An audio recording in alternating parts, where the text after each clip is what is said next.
Jeg hedder Philip Bro, jeg er designer og arbejder med møbler, lamper og objekter til hjemmet. Jeg kan godt lide at arbejde skulpturelt med mit design og prøver tit at tilføre mine designs en poetisk kvalitet. Altså funktionalitet er ekstremt vigtigt, og æstetik er ekstremt vigtigt. Det er to begreber, hvor design simpelthen er synergien mellem de to. For mig er det at designe lamper og belysning utrolig meget et spørgsmål om kontrast. Altså om kontrast mellem de dele af en lampe, som lyser, og de dele af en lampe, som bærer og understreger den lysende del.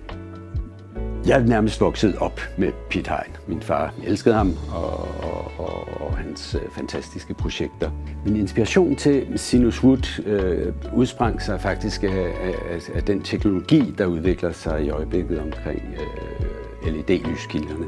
Og det er specielt i og med, at de er så energiøkonomiske, så er de også meget temperaturmæssigt kølige. Så det vil sige, at man lige pludselig kan lægge materialer tæt ind med lyskilden, blandt andet træ. Samtidig er der også sket det, at man kan formspænde træ rummeligt, dobbeltkrumt, og det giver så nogle nye formmæssige muligheder. For at udnytte de to ting, så arbejdede jeg med nogle flade, lidt bølgede former, inspireret af rocker, stingrays. Og det var ligesom den bagvedliggende idé bag Sinus Wood.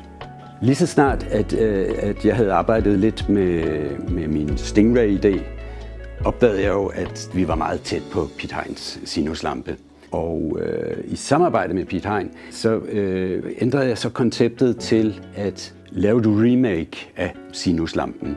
Og der gjorde jeg det så i høj respekt for de kurver, de former, som Piet Hein oprindeligt har lavet, de forskellige størrelser og så videre af sinuslampen. Jeg satte mig meget ind i den verden og den tid, hvor sinuslampen var lavet. Det var en tid med stål og krom og glas og så videre, hvilket jo også er en stor del af Piet Hein virksomhedens udtryk.